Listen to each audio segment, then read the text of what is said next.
فقد قال الله تبارك وتعالى في القرآن الكريم والفرقان الحميد: أعوذ بالله من الشيطان الرجيم، بسم الله الرحمن الرحيم. والذين يكنزون الذهب والفضة ولا ينفقونها في سبيل الله فبشرهم بعذاب أليم يوم يحمى عليها في نار جهنم فتكوى بها جباههم وجنوبهم وظهورهم هذا ما كنزتم لأنفسكم فذوقوا ما كنتم تكنزون صدق الله العظيم. ماہ رمضان ہم سب سے 15 دن کی مسافت پر جدا ہو چکا ہے اور اس کے 15 ایام اور باقی رہ گئے ہیں. اس ماہ مبارک کے اندر جہاں ہم روزہ رکھتے ہیں، تراویح کی نماز پڑھتے ہیں، اسی طریقے سے اس کے اندر بہت سارے مسلمان زکوٰۃ اور صدقات بھی نکالتے ہیں. جو ہر مسلمان کے اوپر جس کے پاس نصاب کے بقدر مال ہو، یعنی 7.5 تولہ سونا یا 52.5 تولہ چاندی یا نقدی اور کیش، اس کو ملا کر کے تھوڑا سونا ہو، تھوڑا چاندی ہو، تو اس کو ملا کر کے 52.5 تولہ چاندی کی مالیت کو پہنچ جائے تو اس کے اوپر سال میں ایک مرتبہ 2.5% مال کا نکالنا واجب ہے. بہت سے حضرات جن کے پاس تھوڑا سا سونا ہوتا ہے اور تھوڑی سی چاندی ہوتی ہے تو وہ حضرات اپنے مال کی زکوٰۃ نہیں نکالتے، جبکہ مال میں اگر سونا اپنے نصاب کو نہ پہنچ رہا ہو، چاندی اپنے نصاب کو نہ پہنچ رہی ہو، تو ان کو ملا کر کے اسی طریقے سے نقدی ہے، کیش ہے، بینک بیلنس ہے، مال تجارت ہے، جو ہم بزنس کرتے ہیں، دکان کے اندر بہت سا مال رکھا ہوا ہے، ان سب کی زکوٰۃ نکالی جائے گی، ان سب کو جوڑا جائے گا، ٹوٹل کیا جائے گا. زکوٰۃ نکالنے کا جو صحیح طریقہ ہے وہ یہ ہے کہ سال میں ہم ایک دن مقرر کر لیں. فار ایگزامپل آپ کو 15 رمضان کو ہم نے مقرر کر لیا یا 20 رمضان کو ہم نے فکس کر لیا کہ ہمیں ہر سال اپنی زکوٰۃ 20 رمضان کو نکالنا ہے. اب 20 رمضان آئے تو اس دن ہمیں اپنے سارے مال کا حساب کرنا ہے. سونا ہے تو اس کو سونار کے ہاں لے کر کے جا کے معلوم کرنا ہے کہ آج کا کرنٹ ریٹ کیا ہے. چاندی ہے تو اس کو لے کر کے جانا ہے کہ میرے پاس اتنی چاندی ہے، اس کا آج کا کرنٹ ریٹ کیا ہے. ہمارے پاس جو مال تجارت دکان کے اندر ہے اس کا آپ کو حساب لگانا ہے، اور تجارت کے مال کی جو زکوٰۃ نکالی جائے گی وہ قیمت فروخت کے حساب سے نکالی جائے گی، قیمت خرید کے اعتبار سے نہیں. بہت سے لوگ اپنی رسید نکالتے ہیں، دیکھتے ہیں کہ فلاں مال اتنے لاکھ کا آیا تھا اور اس کے حساب سے زکوٰۃ نکال دیا.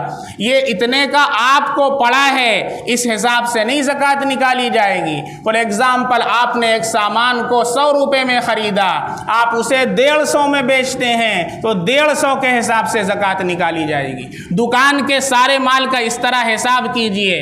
اس 20 رمضان کو آپ کو یہ کام کرنا ہے، چاہے ایک دن دکان بند کر دیجئے. یہ زکوٰۃ نکالنے کا صحیح طریقہ ہے.